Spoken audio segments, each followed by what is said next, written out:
Osibanjo don't come out, finish Bola Ahmed Tinubu, the president-elect. How? That shall not be a false witness against your neighbor. This one no be false witness. Osibanjo has come out and explained how forensic analysis of vote will be used to detect all the fraud where they commit for this presidential election. How? This is a big win for P2B and all obedient. My brother, my sister, Tinubu go the verse now for Osibanjo. Say, why Osibanjo come out, can't talk this kind of thing? Share this video, man, Nigeria see him. I don't tell everybody. Every day now for the thief. One day now for the day where the owner get him. He don't scatter everywhere. P2B will restore his mandate through the court. Make on the watch. Even myself like this, I don't pity Tinubu. Tinubu go say, which kind of life be this for Nigeria? P2B, why did you contest for election in this year, 2023? In 2007, when our party, then the ACM, was rigged out of elections in Osun, in Ekiti, in Ondo, and in Edo State, I was asked, he invited me to his residence, as Ashiwaju invited me to his residence at Bodilon. And he said to me, the only way by which we can possibly reclaim the states that have been taken away from us by this rigging is going through the courts. And he said to me that the only way is by proving that there was multiple voting.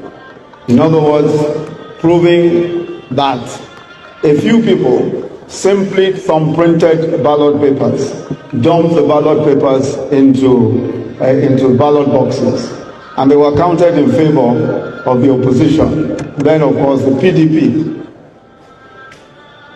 He then said to me that the only way we can do this is by somehow, he says, I don't know how you are going to do it, but somehow proving by forensic evidence that this is exactly what happened. I said to him, I said, Ashiwaju, look, nobody has ever proved an electoral case, an electoral petition by forensic evidence. There's just no history of it. He said, and I said, what is even more?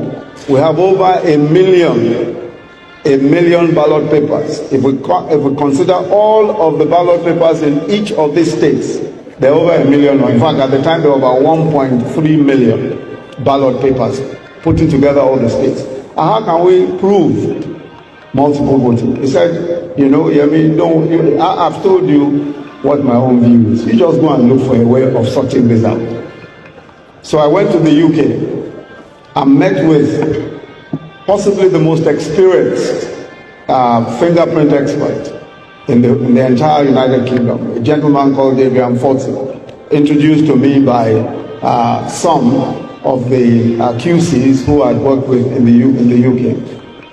And when I told Adrian Forty the enormity of the problem, he laughed and almost fell off his chair. He said, in all my own almost 50 years of experience as a fingerprint expert, I have not even done up to 4,000 fingerprints. You are now saying that I should come and do 1.3 million fingerprints. Come on, I mean, that's almost impossible. Anyway, so we parted that day, that was a Thursday. And then he called me back on a Monday and said, let's talk again about this crazy thing that you had suggested. And we sat and talked about it. And somehow we designed a way. He said, of course, we used a bit of technology. But most importantly, we were able to get fingerprint experts. He said to me, the only way is to get the number of fingerprint experts that have never been assembled before. I said, about how many? He said a minimum of 50 fingerprint experts.